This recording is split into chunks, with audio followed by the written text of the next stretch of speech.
안녕하십니까. 진짜 영성 공부 조동천 목사입니다. 우리는 지금 야곱의 12아들들의 생애를 통해서 인생의 다양한 스펙트럼을 보고 있습니다. 창세기 49장에 야곱이 죽기 전에 자기 12아들들을 축복하는 그 예언적인 내용이 나오지 않습니까? 근데 거기에 보면 놀랍게 정말 다양한 인생의 그 모형들, 그리고 다양한 색채들이 이렇게 묘사되어 나옵니다. 그렇다면 이 중에 나는 어떤 사람에 해당하는가? 내 삶은 어떤 의미가 있는가를 체크하는 것은 굉장히 의미 있는 일이죠. 가만히 보니까 모든 야곱의 그 아들들에게는 인생의 독특한 의미와 또 하나님의 나름대로 복이 있습니다. 제가 이 시리즈를 설교하면서 어떤 분이 그런 이야기를 하더라고요. 이야기 들으니까 루벤을 보니까 꼭 누구 생각이 난다고. 그리고 시몬과 레위, 뭐 폭력성이 있고 그런 걸 보니까 또 아무개 생각이 난다고. 여러분, 도대체 우리 인생은 다양한 그런 측면들이 있는데 거기에 어떤 하나님의 뜻이 있고 의미가 있을까요? 그 중에 오늘은요, 이사갈에 대해서 살펴보려고 합니다. 이사갈은 야곱의 아들 중에 이제 레아에게서 태어난 아들이죠. 야곱이는 아마 그 9번째 아들일 겁니다. 그리고 레아에게는 5번째 아들이고요.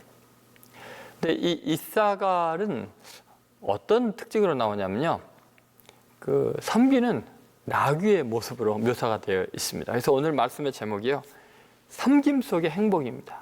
우리 인생에 섬기는 삶, 그리고 섬길 수밖에 없는 그 삶 속에는 어떤 행복이 있는가, 이것을 살펴보려고 합니다. 자, 오늘 창세기 49장 14절 15절 말씀을 제가 봉독해 올리겠습니다. 이사갈은 양의 우리 사이에 꿇어앉은 건장한 나귀로다. 그는 쉴 곳을 좋게 여기며 토지를 보고 아름답게 여기고 어깨를 내려 짐을 메고 앞제 아래서 섬기리로다. 아멘. 여러분, 이 말씀 속에 도대체 우리 인생에 어떤 면이 있을까요? 오늘 그 이사갈에 대한 표현을 보면요, 막 유다에게 표현되었던 뭐 사자 같은 뭐 이런 표현이 아니죠. 오히려 유다에 대해 표현할 때 그 움켜쥐고 있는 사자의 표현 속에 그 포도나무에 가지에 매여 있는 나귀 새끼, 암나귀 새끼 이런 표현이 나오는데, 어쩌면 통치자에 얽매여져 있는 강한 사람 밑에 묶여 있는 인생 같은 초라한 인생이 어쩌면 이사갈, 이 나귀 같은 인생이 아닌가 하는 생각이 들 수 있습니다. 그래서 여러분, 우리는 지금 이사갈을 통해서요, 실제 우리의 삶에서 노동에 시달리고 다른 사람의 짐을 지고 그리고 힘겹게 살아가는 그 삶에도 과연 의미가 있는 걸까요? 거기에도 하나님의 은혜와 복이 있는 걸까요? 이 부분에 대해서 한번 살펴보려고 합니다. 여러분, 유명한 기독교 변증가이면서 철학가인 프란시스 A. 셰퍼 박사님이 계셨습니다. 그분이 이제 돌아가셨습니다만, 그분이 작지 않은 사람들이라는 글에서 이런 말을 했습니다. 하나님 보시기에 하찮은 사람이나 하찮은 장소는 없습니다. 만약 그 사람들이 삶 전체를 예수님께 맡기고 예수님의 인도를 받는다고 하면 그 하찮은 일로 인하여 한 시대의 흐름을 바꿀 수도 있습니다. 여러분, 내가 다른 사람이 무거운 짐을 지고 압제 가운데 있는 삶일지라도 그 상태에서 그 모든 것을 내 삶 전체를 예수님께 온전히 맡기고 즐거이 감당한다면 역사의 흐름을 바꾸는 위대한 삶이 될 수 있다고 이야기하고 있죠. 여러분, 이사갈의 이 성향을 잘 보면, 오늘 본문을 보면요, 이사갈의 특징이요, 굉장히 건강한 모습으로 나오죠. 강인한 모습, 짐을 지고 나귀처럼 무거운 짐을 지고 갈 수 있는 그런 모습이고, 또 주위에 있는 사람들과 사이가 좋은 그렇게 밝은 모습을 잘 보여주고 있습니다. 여러분, 우리 주위에도 그런 사람들 많죠. 교회를 가봐도 늘 무거운 짐도 나르고 굳은 일을 하고 남을 섬기고, 그리고 항상 웃고 밝고 건장한 모습의 그런 아주 훌륭한 사람들을 보게 됩니다. 여러분, 이사갈, 이 사람은 그렇게 하나님께서 건강의 복을 준 사람인 것 같습니다. 이사갈이라는 사람, 이 사람이 도대체 어떤 특징이 있을까? 가만히 생각해 보면은 이사갈은요, 노동의 가치가 무엇인지를 우리에게 잘 보여주는 사람입니다. 특히 이제 우리나라처럼 유교 사상이 우리의 민족 정신 내면에 아주 깊이 뿌리내려 있는 이런 사회 속에서는요, 막 땀 흘려서 일하고 노동하고 그런 사람들의 그런 일에 대해서 가치를 평가절하하는 경우가 많습니다. 그러나 오늘 성경의 이 이사갈에 대한 내용을 잘 보면은 그것은 하나님께서 그들에게 주신 놀라운 복일 수 있습니다. 오히려 그것 자체가 하나님의 은혜인 것을 우리가 알 수 있을 것입니다. 그럼 미국 사람들 사이에서 아주 즐겨하는 이런 농담이 있답니다. 어떤 사람이 어느 날 죽었는데 나중에 눈을 떠보니까 굉장히 커다란 침대에 누워있다는 거예요. 근데 뭐 이리 둥글 저리 둥글해도 뭐 침대가 넓어서 떨어질 염려도 없고, 더 놀라운 것은 뭐 아침이 되니까 하인들이 와서 뭐 세수도 시켜주고 옷도 입혀주고 모든 걸 다 해주는 거예요. 너무너무나 좋았습니다. 또 때가 되니까 맛있는 음식도 나오고 뭐 설거지할 필요도 없어요. 다 해주고. 그렇게 너무나 즐거운, 와, 내가 천국에 왔구나, 이렇게 천국이 좋을 수가, 그렇게 생각하면서 모든 걸 즐기고 누렸습니다. 그런데 이제 그렇게 며칠을 지나다 보니까 너무 심심했어요. 그래서 이제 일을 하려고, 이제 밖에 나가서 일을 하려고 했더니 이 일만은 절대 못합니다. 그리고 하인들이 일을 다 해버리는 거예요. 무거운 거 들지도 못하게 하고 뭐 나르지도 못하게 하고 그냥 쉬셔야 합니다. 그래서 나중에 화가 나서 너무너무 이게 지금 답답하고 괴로운 거예요. 아무 보람 있는 일을 안 하니까. 그래서 화가 나서 그 하인들에게 화를 내면서 당신들 지금 뭐 하는 거냐고, 왜 나를 일을 못하게 하느냐고, 지금 일도 안 하고 이렇게 누워있는 게 지옥같이 괴롭단 말이에요. 그렇게 이야기를 한 거예요. 그랬더니 하인이 깜짝 놀라면서, 아니 그럼 당신은 지금 여기가 지옥인지 모르고 있었습니까? 여러분, 우리들이 생각할 때 정말 천국이 어떤 것이고 지옥이 어떤 것일까요? 우리의 인생에서 행복한 곳이 어떤 삶을 누리게 하는 것일까요? 어쩌면 편안하게 쉬고 있는 것보다도요, 땀 흘려서 보람 있는 일을 할 수 있는 것 자체가 그것이 천국이고 그것이 하나님이 주신 은혜가 아닌가를 깊이 한번 생각을 해봐야 합니다. 자, 오늘 그런 의미에서 이사갈은요, 정말 복받은 사람이죠. 여러분, 일하고 섬기는 것, 나귀 같은 이사갈의 인생은 어떤 의미가 도대체 있을까요? 사실 이사갈이라는 말의 뜻은 값을 주심이라는 것입니다. 나귀처럼 섬기고 노동하고 힘들게 살아가는 삶 자체가 이미 하나님이 나에게 값을 줬다, 이런 의미일 수 있습니다. 하나님은 반드시 수고하고 땀 흘리고 남을 섬기는 것에 대해서 대가를 치러주시는 하나님이다.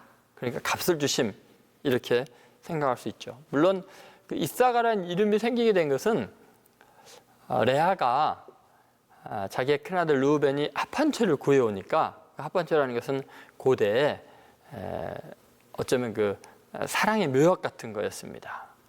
임신을 잘 못하는 사람이 임신을 할 수 있게 하고 사람의 마음을 끄는 그런 귀한 식물이었던 것 같습니다.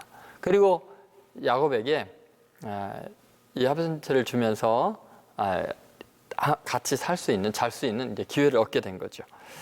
자, 그렇다면은 여러분, 이사갈의 이름을 이렇게 그 레아가 낳으면서 준 것이 어떤 의미냐? 그것은 하나님께서 내게 갚아주셨다, 값을 갚아주셨다, 이런 의미에서 그렇게 태어난 아이라고 이사갈이라고 지은 거죠. 이사갈을 통해서 우리가 이제 섬김 속에 있는 행복이 어떤 것인가를 지금부터 살펴보려고 합니다. 첫 번째 중요한 것은 이 건장함의 은혜입니다. 나귀처럼 무거운 짐을 지고 섬기는 사람에게 하나님이 주신 가장 큰 축복은 강건함의 은혜라는 거죠. 그래서 오늘 14절 말씀을 보시면 이렇게 나옵니다. 이사갈은 양의 우리 사이에 꿇어 앉은, 그 다음에 나귀로다 이렇게 안 되고 뭐라고요? 건장한 나귀로다 이렇게 나옵니다. 여러분 참으로 의미 있는 말입니다. 자, 이사갈은요 우리 안에 있는 그런 나귀가 아니고 우리 사이에 있는 양의 우리 사이에 있는 꿇어앉은 나귀로다 이렇게 표현되어 있지 않습니까? 지금 우리 사이에서 일하려고 대기하고 있는 모습을 보여주고 있습니다. 꿇어앉은 이유는 뭘까요? 지금 주인이 나귀에게 무거운 짐을 실려면 어떻게 하겠어요? 꿇어앉아야 되죠. 그러니까 지금 짐을 지우려고 하는 그런 모습일 수도 있습니다. 결국은 이런 모습을 보면은 그 이사갈은 굉장히 건장하게 형제들의 다른 무거운 짐도 짓고 수고하고 일하는 섬기는 사람인 걸 알 수 있습니다. 여러분 이렇게 섬기고 일하고 무거운 짐을 지는 사람들의 특징이 뭐냐면요, 굉장히 건강하다는 것입니다. 여러분 이렇게 노동을 하면서 일하는 그런 것에 봉사하는 그런 사람들은요 굉장히 아름다운 근육이 발달되어 있습니다. 여러분 목수라든지 또 농부라든지 또 여러 가지 수고를 하고 무거운 것들을 나르고 또 여러 가지 일을 하는 사람들을 보면요, 여러분 헬스하는 사람들에게 있는 근육과 전혀 다른 아주 잔근육들이 발달되어 있는 그런 건강한 모습들을 우리가 볼 수 있지요. 열심히 일하고 땀 흘리는 사람들의 특징은요, 일할 때 잡생각이 안 듭니다. 열심히 일하면서 그 모든 그 땀 속에서 몸에 있는 뭐 노폐물 이런 것들 다 배출이 되고요. 그리고 단순하게 생각하고 열심히 일하기 때문에 잡생각 같은 게 별로 없고요. 그러다 보니까 이 사람들은 몸과 마음이 다 건강한 사람들이 될 수밖에 없습니다. 여러분 저도 이제 몇 번 이렇게 현장에서 일하는 노동자들과 같이 이야기 나누고 대화한 적이 있는데 그들 보면요 한결같이 저보다는 훨씬 10배는 미남이고요. 그리고 정말 사람들의 마음이 깨끗하고 맑고 순수한 것을 많이 느낍니다. 여러분 하나님께서 이 섬기고 수고하고 땀 흘리고 노동하는 사람들에게 주신 큰 축복, 복 중에 하나가 바로 이 건장함인 것을 잊지 마십시오. 여러분 테일러라는 분이 이런 말을 했어요. 하나님은 농부들의 노동과 예술가들의 고뇌가 담긴 노력과 상인들의 위험 부담을 지닌 교육을 통하여 자연이 요구하는 것을 채우기 위해 세상에 좋은 것들을 공급해 주신다. 그래서 그러한 노동에 임하고 있는 그들은 모두 신성한 하나님의 섭리의 사역에 동참하는 사람들이고 창조의 파수꾼들이며 세상이라는 하나님의 위대한 가족을 시중드는 종들인 것이다. 이렇게 이야기했어요. 그러니까 여러분 지금 농부들, 수고하는 예술가들, 그리고 상인들, 이 모든 이들은요 하나님의 신성한 나라에 위대한 사역을 하는 사람이라고 표현하고 있죠. 실제 여러분 농부들이 땀 흘려 수고하지 않으면 우리는 먹고 살 수가 없습니다. 그들의 수고하는 땀이, 그 섬김이 오늘 우리를 생존케 하고 있는 거죠. 여러분 예술가들이 한 작품을 만들기 위해서 얼마나 피나는 노력을 하고 수많은 땀을 흘리는지 일반인들은 상상할 수 없는 고된 일들을 하고 있기 때문에 우리 영혼이 맑아지고 그들의 작품을 보면서 감탄하고 놀라고 행복해지는 거죠. 또 여러분 상인들이 그냥 쉽게 돈 버는 게 아닙니다. 많은 노력을 거치고 위험한 지역을 지나면서 더구나 고대는 그랬겠죠. 그들의 헌신을 통해서 우리들은 그 모든 상품들의 가치를 향유할 수 있는 거죠. 그들은 모두가 은혜의 통로로 쓰임받기 위해서 그들의 자신의 땀을 흘리면서 헌신하는 사람들입니다. 하나님께서 그들에게 강건한 복을 주시고 있는 거죠. 사실 이사갈은요 얼마나 건강했는지 이스라엘 족속이 행군에서 나아갈 때 유다 지파와 더불어서요 선봉에 서 있었습니다. 사사시대는 드보라와 함께 가나안 왕 야빈과 싸울 때 가장 용감히 싸운 이들이 이사갈 지파였습니다. 그래서 가나안의 비옥한 그 기손강 유역에 평야를 분배받게 되죠. 그들이 열심히 일한 대가에 하나님께서 값을 치러 주신 것입니다. 여러분 사실 우리 인생을 보면요 가끔가다 그런 생각이 듭니다. 참 많은 사람의 땀 흘리는 수고와 노동이 없었으면 내가 이렇게 아름다운 세상을 누릴 수 있을까? 여러분, 서대문구 그 연희동 뒤쪽에 안산이라는 게 있지 않습니까? 거기 보면은 굉장히 아름다운 그 산 중턱으로 이렇게 신체 장애인들도 휠체어로 산을 이렇게 타고 돌 수 있는 그런 이렇게 뭐라 그러죠? 그 둘레길들이 그 나무로 멋있게 만들어져 있습니다. 근데 제가 그걸 만드는 현장을 봤거든요. 근데 정말 그 일하시는 분들이 그 무거운 짐을 산 위로 올라가면서 그 철조 구조를 만들고 또 나무를 붙이고 이러면서 그냥 걸어가기도 힘든 길을 그분들의 수고와 헌신으로 그렇게 만들어 놓으니까요. 나중에는 몸이 불편하신 할아버지 할머니들도 그 길을 따라서 걸으면서 산을 한 바퀴 돌 수 있는 어마어마한 혜택을 누리게 됩니다. 여러분, 가을에요. 은행나무니 포플라 나무지 여러분 큰 길가 양쪽에 어마어마하게 많은 낙엽이 떨어지지 않습니까? 그런데도 깨끗하게 청소되는 것은요. 청소하는 그분들의 환경미화원들의 정말 땀 흘리는 수고가 있기 때문에 우리는 깨끗한 것을 경험할 수 있어요. 예전에 한번 강원도 높은 산골에 저희 교육자들이 함께 수련회를 간 적이 있습니다.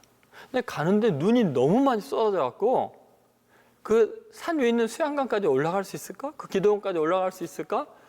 도저히 차로 올라갈 수 없을 것 같아서 큰일 났다고 생각했습니다. 그런데 웬걸요? 도착해서요. 정말 경사가 급한 곳을 올라가야 됐습니다. 그런데 저는 미끄러지지 않고 그 먼 길을 다 올라갔습니다. 왜 그랬을까요? 그 기도원에서 섬기시는 분들이 그냥 새벽부터 계속 눈을 치우고 완전하게 깨끗하게 해놔서 전혀 미끄럽지 않고 올라갈 수 있었던 거죠. 여러분이 땀 흘려 수고하는 사람들은 다른 사람들에게 행복을 주고 안전을 주고 기쁨을 주는 정말 가치 있는 일들을 하고 있는 것입니다. 하나님의 일을 하나님의 사자들처럼 종들처럼 대신하고 있는 귀한 사람들이죠. 그러니 하나님께서 이들에게 왜 값으로 갚아주지 않겠습니까? 그래서 그들은 건장하고 마음이 밝고 행복한 사람들이 될 수 있는 거죠. 그리고 알베르트 슈바이처 박사가 아프리카에서 이제 선교 사역을 할 때 친히 자기의 손으로 이제 목수 일을 하면서 열심히 이제 뭐를 만들고 있었습니다. 그때 한 흑인 청년이 와서 이 물끄러미 바라보고 있는 거예요. 힘들어 죽겠는데 좀 이게 나르는 거 자르는 거 붙잡아주고 좀 도와주지. 그냥 팔짱 끼고 물끄러미 보고만 있었다. 그래서 이보기 청년. 내가 이렇게 힘들게 일하는데 좀 도와주지. 왜 일을 안 도와주는가 했더니 그 청년이 하는 말이 나는 좀 고등교육을 받은 대학을 나온 사람입니다. 근데 그런 하찮은 일을 제가 할 수 없지요. 라고 이야기했대요. 그래서 슈바이처 박사 너무 기가 막혀서 나는 자네보다 훨씬 더 많이 배운 사람이니까 잠만 말고 일로 와서 일해. 그리고 끌어가서 일을 시켰다는 이야기가 있습니다. 여러분, 우리가 노동하고 일하는 것, 그것은 내가 못 배워서 하는 게 아니에요. 정말 그것에 재능이 있고 그것을 행복하게 생각하는 사람은 그런 일들에 헌신할 수 있는 거죠. 벤자민 프랭클린이 그래서 이런 말을 했습니다. 일하는 농부는 앉아있는 신사보다 존귀하다. 여러분, 인정하십니까? 열심히 일하는 농부, 열심히 일하는 노동자들은 앉아서 거들먹거리는 천사보다 훨씬 더 존귀한 사람들입니다. 여러분, 그것을 잊지 마십시오. 어떤 의미에서 정말 인생을 잘 통찰하는 사람들은 이 노동의 가치를 벤자민 프랭클린처럼 잘 아는 거죠. 예를 들면 여러분 그 강원도 그 예수원에 토레이 신부님이 계시죠. 그 아들 이제 벤 토레이 목사님이 또 이어서 하고 계시지만 거기 아주 중요한 그 가치가 있습니다. 기도는 노동이고 노동은 기도다, 이런 게 있어요. 우리가 보통 일반 교회에서는 이런 말을 많이 듣지 않습니까? 기도는 노동이다. 그만큼 기도는 땀 흘려서 열심히 해야 된다는 거죠. 그런데 그 반대는 어떻습니까? 노동은 기도다. 이 말은 뭘까요? 여러분, 우리가 열심히 노동하는 것은 하나님 앞에 기도하는, 하나님과 교제하는, 하나님과 만나는 순간이라는 겁니다. 그러니 얼마나 하나님께서 귀히 여겨주겠어요. 기도에 응답하신 하나님이 노동에도 반드시 값을 치러주시고 응답하신다는 거죠. 여러분, 노동은 기도다. 이 사실을 결코 잊어서는 안 됩니다. 창세기 3장 19절에 보면요, 얼굴에 땀을 흘려야 먹을 것을 먹을 것이다. 이런 표현이 있습니다. 그러니까 인간이 범죄하고 타락하니까 하나님께서 그 죄에 대해서요, 굉장히 중요한 벌을 내리시는데, 이게 벌인지 죄에 대한 처방, 살 길을 열어주는 것인지 저는 고민이 될 정도예요. 왜냐하면요, 인간이 죄를 지으면요, 우리가 먹고 마시고 이 모든 것들이 우리 속에서 다 소화가 안 됩니다. 그리고 여기서 부패하고 썩어서 우리의 몸에 독소가 생기게 되거든요. 그래서요, 반드시 우리는 운동을 해야 됩니다. 특히 이제 40대 이후가 되면요, 운동은 멋으로나 즐기려나 교제, 친교의 차원에서 하는 게 아니라 살기 위해서 하는 필수적인 것이 돼버립니다. 지금 10살도 안 된 사람들은 이거에 대한 의미를 모르겠지만 정말 그렇습니다. 여러분, 우리는 얼굴에 땀이 흘려야, 이것은 운동을 충분히 해야만 얼굴에 땀이 흐르거든요. 그러니까 그래야만 독소가 배출되고 건강하고 밝은 피부나 몸 전체를 유지할 수 있습니다.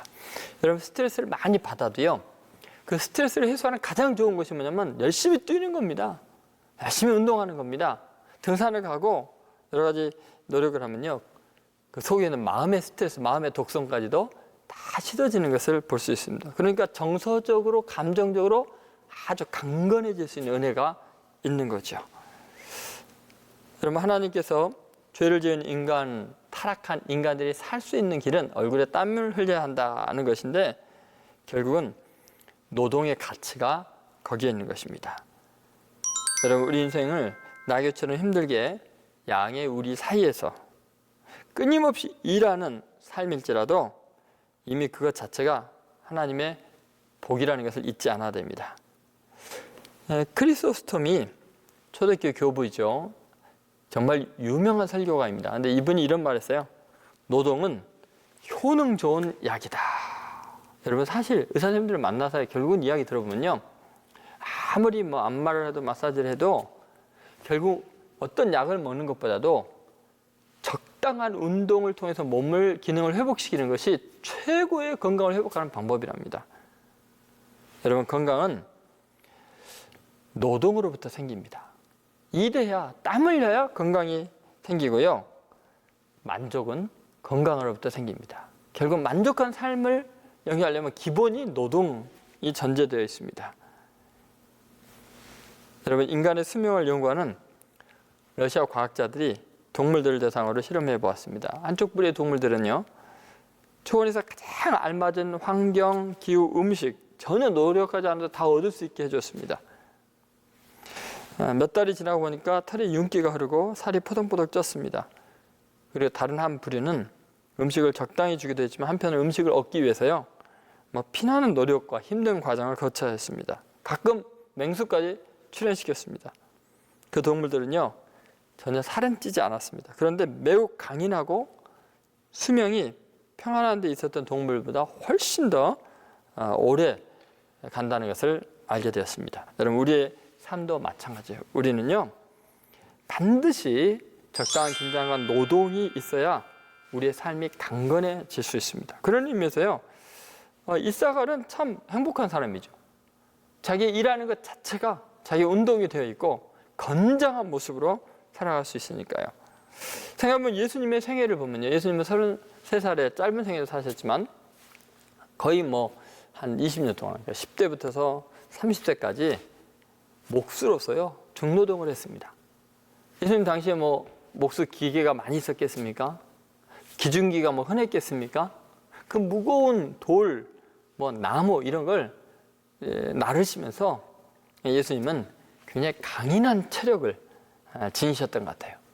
여러분, 3년의 생애가요, 이 30세까지 목수일을 하면서 강인한 체력을 바탕으로 하지 않았으면 그 3년 동안에 거의 자지도 못하고 먹지도 못하면서 수고한 그것을 감당할 수 있는 체력이 불가능했을까요? 예수님은 그렇게 열심히 땀 흘려 일하시는 분이셨고요. 요한복음 5장 17절에도 예수님이 친히 이런 말씀하시네요. 내 아버지께서 이제까지 일하시니 나도 일한다. 그러면 이 일하는 것, 이사갈처럼 섬기고 수고하는 것, 이것이 바로 가장 존귀한 삶의 한 모델인 것을 잊지 마시기를 바랍니다. 두 번째 우리가 생각할 것은 쉼과 미입니다. 여러분, 섬김 속에 있는 행복의 특징은 우리가 쉼을 누릴 수 있고 아름다움을 감상할 수 있는 놀라운 은혜가 있다는 것입니다. 여러분, 이렇게 섬기는 삶은요, 한편으로는 참 미안한 삶이기도 합니다. 아름다울 미, 편안할 안자. 쉴 수 있는 평안함과 아름다움을 볼 수 있는 그런 미안한 삶. 그것이 바로 이사갈의 삶이죠. 한번 오늘 본문 15절을 보시면 그 표현이 그대로 나오고 있습니다. 자, 이사갈의 삶에 대한 표현이죠. 이사갈은 쉴 곳을 만나면 좋아할 것이고 그런 땅을 만나면 기뻐할 것이다. 그는 자기 등을 들이밀며 짐을 싣고 노예가 될 것이다. 이렇게 표현되어 있습니다. 여러분, 여기 이사갈의 삶, 부지런히 일하는 노새와 같은 그런 사람의 삶의 특징은 쉴 곳을 보고 좋게 여기며 라고 되어 있죠. 여러분, 쉴 곳, 쉬는 때를 아주 꿀처럼 달게 느끼는 것은 왜 그럴까요? 쉼이 의미 있게 느껴지고 보람 있게 느껴진 이유는 땀 흘려 노동하는 일상을 살기 때문에 쉬는 그 순간이 너무너무 달콤하게 느끼고 즐거워하고 행복해지는 거죠. 근데 여러분 보세요. 직업이 없어서 맨날 쉬는 사람에게 또 쉬라 그러면요, 그 죽을 맛입니다. 그런데 땀 흘려 일하는 사람은 쉼을 누릴 줄 압니다. 쉬는 것이 얼마나 행복하고 감사한 줄을 알게 되겠죠. 여러분, 아주 힘들게 일하고 딱 10분만 쉰다는 그 10분이라는 것은요, 정말 귀하고 감격적인 시간이 될 수밖에 없어요. 그러니까 쉼을 기뻐하고 즐거워하게 된다는 거죠. 그것은 수고하고 땀 흘리는 사람들에게 하나님이 주신 복인 줄로 믿습니다. 독일의 사회학자인 에릭 프롬이 이런 말을 했습니다. 쉬는 방법에 따라 인간은 변한다는 것이죠. 인간의 가치가 결정되는 것은 그가 무슨 일을 하느냐가 아니라 쉬는 시간을 어떻게 보내는지에 따라 그 사람의 가치가 결정됩니다. 이렇게 이야기했어요. 굉장히 의미 있는 말이죠. 우리들은 열심히 일하는 동안에 이 사람이 지금 무슨 일을 하느냐가 그 사람의 가치를 평가한다고 생각하는데, 열심히 일하는 것, 그것이 우리가 어떻게 쉬는가, 그 쉼의 가치를 평가하기 때문에요. 쉬는 시간에 그 사람이 얼마나 행복해하고 즐거워하는 걸 보면은 이 사람이 얼마나 훌륭한 사람을 알 수 있고, 쉬는 시간에 무엇을 하는가를 보면 그 사람의 인생을 평가하는 데 굉장히 중요한 방법이 된다는 거죠. 베벨이라는 사람이 수면은 노동을 하지 않아도 하나님이 우리에게 내려주신 단 하나의 선물이다. 그러나 노동을 하면 그것은 다른 때보다 2배나 3배 더 감미로운 것이 된다. 여러분, 이게 참 의미 있는 말이죠. 이 쉼이라는 것은 우리가 노동을 하지 않아도 하나님이 주시는 거지만, 노동을 할 경우는 그 쉼이 2배, 3배나 더 감미로운 것이 된다. 이런 이야기를 했어요. 그러니까 여러분, 지금 이사갈은요, 다른 형제들보다 쉬는 시간이 훨씬 행복한 거예요. 2배, 3배로도 의미 있게 감사하면서 누리는 그런 삶이 되는 거죠. 그래서 진짜 쉼을 누리는 것은 이사갈이라는 거죠. 남을 섬겨야 합니다. 그럴 때 우리는 쉼의 최고의 가치를 누릴 수가 있는 거죠. 그래서 우리가 그 주일날 예배 드리는 거요, 그렇게 중요할 수가 없습니다. 우리가 쉼을 쉰다는 것은 일상의 삶과 다른 활동을 하는 거예요. 다른 차원을 누리고 있다는 거지, 아무 일도 안 한다는 의미만은 아니에요. 예를 들어서요, 구한말 열강의 그 나라들이 이제 우리나라에 대해서 여러 가지 뭐 침략 같은 걸 하려고 하고, 또 국가 재정을 위해서 실제로 우리 민족은 열강에 맞서기 위해서 살아남으려고 애를 쓰는 이제 그런 형국이 됩니다.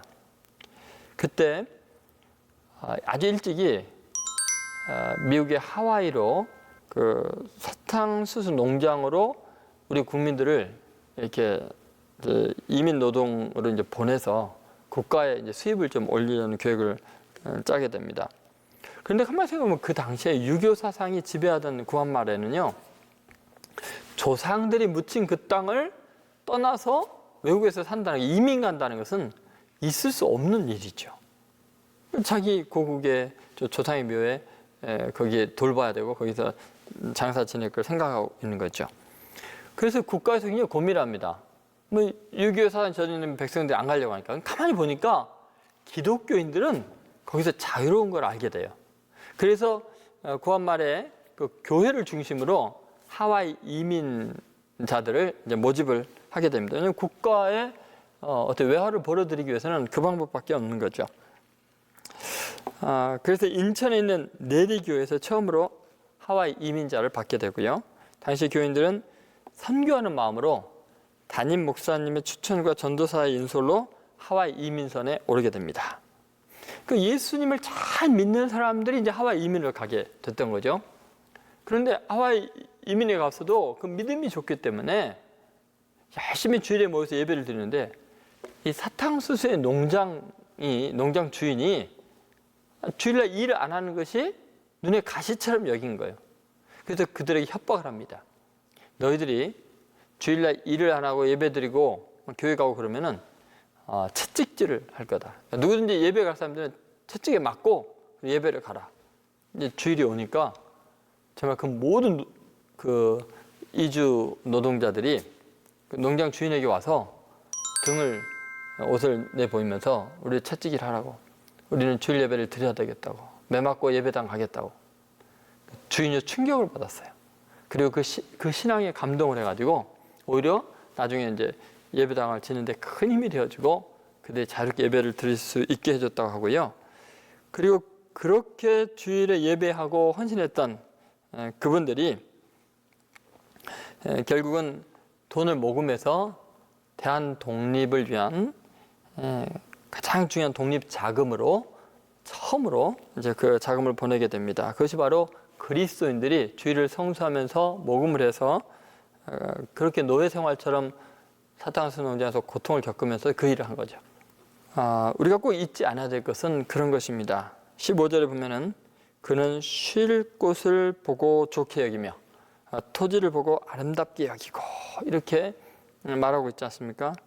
여러분, 열심히 땀 흘려 일하고 땅을 파고 수고한 사람들은요, 아름다움에 대한 남다른 감각과 풍부한 느낌, 그리고 정말 감수성이 예민한 그런 마음을 갖고 있습니다. 단순한 삶을 살아가는 노동자들인 것 같지만요, 훨씬 더 일반 펜만 잡고 있는 사람들보다 자연에 대한 그 섭리와 또 아름다움과 멋을 몸으로 체득하고 살아가는 사람들이죠. 이들의 특권입니다. 이 말씀을 잘 보면요, 토지를 보고 아름답게 여긴다고 했죠. 땅을 보고 토지를 보고 아름다움을 느낄 수 있는 사람은요, 매우 행복한 사람입니다. 여러분, 토지를 보면서 무슨 생각을 하나요? 토지를 보면서 우리가 생각하기 쉬운 거는 뭐예요? 와, 저거 얼마에 팔면 좋겠다. 보통 그렇게 생각하지 않습니까? 투자를 어떻게 해야 될까? 그런데 노동하는 사람들은 심지어 잡초를 뽑으면서도 그 잡초에서 나는 희한한 꽃들도 보면서 감동하게 됩니다. 그리고 열심히 일하면서 들풀들도 보고 또 흙내음도 느끼면서요, 또 그 흙 속에 있는 다양한 생명체들의 왕성한 활동들을 보면서 감동하지 않을 수가 없죠. 흙의 부드러움과 함께 호흡하면서 그들은 그 생명력을 느낍니다. 그래서 토지에서부터 올라오는 그 기운을 느끼면서 하나님의 은혜에 감사하고 그 아름다움에 젖어들게 되죠. 여러분, 이것이 어떤 진정한 예술 감상하는 것보다 훨씬 더 깊이 있는 감상이 될 수 있습니다. 여러분, 우리 삶 속에서 이 두 가지가 있으면 얼마나 좋겠어요? 쉼과 아름다움. 근데 이것은요, 노동하는 사람들에게만 하나님이 줄 수 있는 굉장히 중요한 선물이라는 것을 잊지 않아야 됩니다. 여러분, 욕심을 부리지 않고 마음을 편하게 갖고 열심히 일한 다음에는 쉼을 누리고 아름다움을 누린다면 의사가 필요 없는 건강한 인생이 될 것입니다. 신명기 33장 18절부터 19절에도 그런 내용이 나오죠. 우리가 지난주에 살폈던 스불론 이야기도 나오는데, 스불론에 대하여는 일러스되 스불론이야, 너는 나감을 기뻐라. 이사가리여, 너는 장막에 있음을 즐거워라.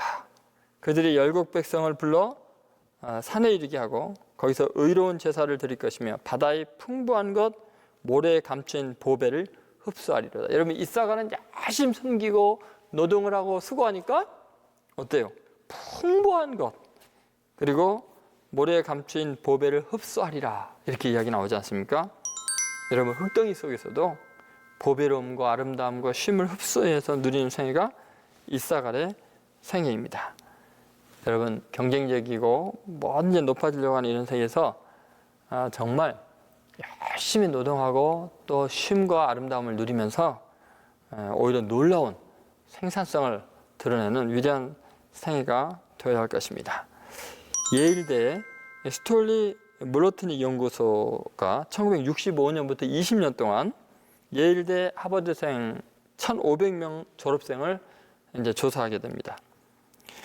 이들이 어떤 기준에 따라 직업을 선택하고 사회 생활을 영위했는지 그래서 얼마나 벌었는지를 이제 조사하게 되죠. 그 조사 결과 직업 선택에 있어서 1,500명 가운데요. 83%에 해당하는 1,245명은 좋아하는 일보다는 돈을 많이 벌 수 있는 일을 직업으로 선택했답니다.